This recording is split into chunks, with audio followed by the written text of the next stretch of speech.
युक्तियुक्त खेळ आहे. संख्याच्या जोड्या लावणे, अंकात अक्षरात लिहिणे.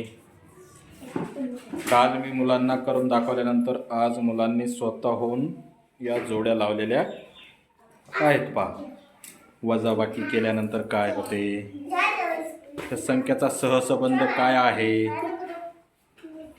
किती पटीने वाढत आहेत. 10, 20, 30, 40, 50, 60 असा त्यांना संबंध त्याच्यामध्ये जोडता येतो. आणि यामुळे काय होतं, त्यांना गणितीय क्रिया करण्यास सोप्या जातील का?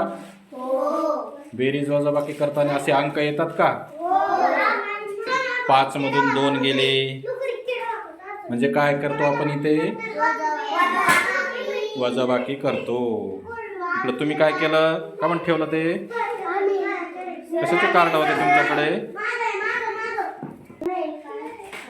अशा पद्धतीच्या क्रिया केल्यानंतर मुलं हे याचा व्यवहारामध्ये नक्कीच उपयोग करतील.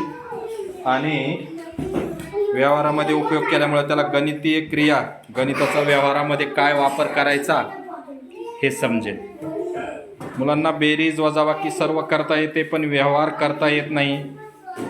व्यवहार करणं गरजेचं असतं. गणिताचा आपल्या दैनंदिन जीवनामध्ये वापर करणं गरजेचं असतं. त्यामुळे गणित हे आपल्याला काय आहे, फक्त शाळेत आणि वहीवर एकाखाली एक अंक लिहून करायचं नाही,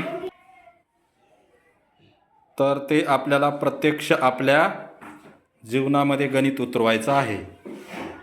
आपण आपल्या घरी आणलेल्या वस्तू त्या नेमक्या किती रुपयाला आहेत, एवढ्या संख्येतून एवढे वजा झाले, मग ते कसे हे करायचे, कमी करायचे. इथं अनेक वस्तू आपण बाजारातून खरेदी केल्यात, त्यावेळेस आपल्याला त्याचा सर्व खर्च काढायचा आहे. तर मग खर्च काढताना तिथं नेमकी बेरीज करायची का वजाबाकी करायची, संख्याची मांडणी कशी करायची, याविषयीच्या संकल्पना अशा या व्यवहारातून पूर्ण केल्या जातात. त्याच्यामुळं त्यांना कळून येतं की आपल्याला इथं नेमकं काय करायचं आहे. फक्त गणित शिकणं, बेरीज वजाबाकी करणं किंवा अशा पद्धतीचे गणित करणं, मुलं अशा पद्धतीचे सहज गणित करतात, परंतु त्याचा व्यवहारामध्ये उपयोग करता येत नाही जेव्हा व्यावहारिक गणितं येतात. आणि आता नवीन शैक्षणिक धोरणाचं उद्दिष्टच ते आहे की मुलांना गणिताचा व्यवहारामध्ये वापर करता यायला पाहिजे. आत्ता जी आपली मोबाईलमध्ये निपुण महाराष्ट्राची जी परीक्षा झाली, त्यातमध्ये व्यावहारिक गणितं होते का? व्यावहारिक गणितं होते ना.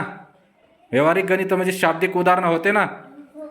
मंगेशजवळ एवढे पुस्तकं होते, हे की नाही? किती पुस्तकं होते? 5 पुस्तकं होते. त्यांनी 2 पुस्तकं शाळेत आणले, तर मग घरी किती पुस्तकं राहिले त्याचे? यालाच व्यावहारिक म्हणतात आपण, आहे की नाही? अशाच पद्धतीचे होते का अशा पद्धतीचे होते? असं काही होतं का तिथं? अशी मांडणी तुम्हाला करायची होती. ते शाब्दिक होतं, कुणाचं तरी नाव असायचं, कुणाची तरी वर्णन केलेलं असायचं, आणि त्यातूनच तुम्हाला काय करावं लागायचं, त्याची क्रिया काय आहे ती ओळखावं लागायची. बरोबर आहे की नाही? अशा पद्धतीचे गणित करायला आवडतात की इकडं फळ्यावर लिहिलेले करायला आवडतात? अशा म्हणजे कशा? हे काहीतरी वस्तू वापरून, आहे की नाही? हे आपल्याकडे जे पेट्या आहेत, ह्या पेट्यांमध्ये खूप प्रमाणात साहित्य आहे. त्या साहित्याचा जर आपण वापर केला तर आपल्या दैनंदिन जीवनामध्ये, दररोजच्या व्यवहारामध्ये, तुम्हाला दुकानावर लावल्यानंतर तुम्ही दिलेले पैसे, घेतलेलं सामान, याचा बरोबर सगळा हिशोब लावून परत पैसे आणतात का? यातमध्ये आपली खरी कसोटी आहे. तरच तुम्ही खरे गणित शिकले.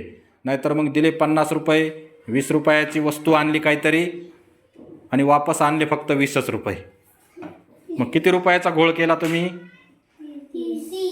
अरे मी काय म्हटलो, तुम्हाला दिले होते 50 रुपये, 20 रुपयाची एक वस्तू आणली आणि वापस येताना 10 रुपये, 20 रुपये आणले तुम्ही, तर मग किती रुपयाचा घोळ केला? 50.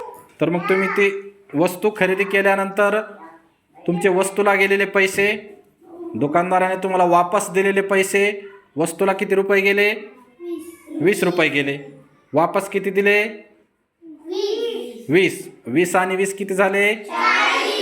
मग दुकानदाराने किती रुपयाचा घोळ केला किंवा तुम्ही कुठंतरी हरवले, काहीतरी घोळ आला, तफावत आली. किती रुपयाची आली? 10 रुपयाची तफावत आली. असे गुंतागुंत आपल्याला करणं गरजेचं आहे. बुद्धीला चालना देणं गरजेचं आहे. फक्त वरी 20 लिहिले आणि खाली 10 लिहिले, करा वजाबाकी. 20 मधून 10 गेले, किती राहिले?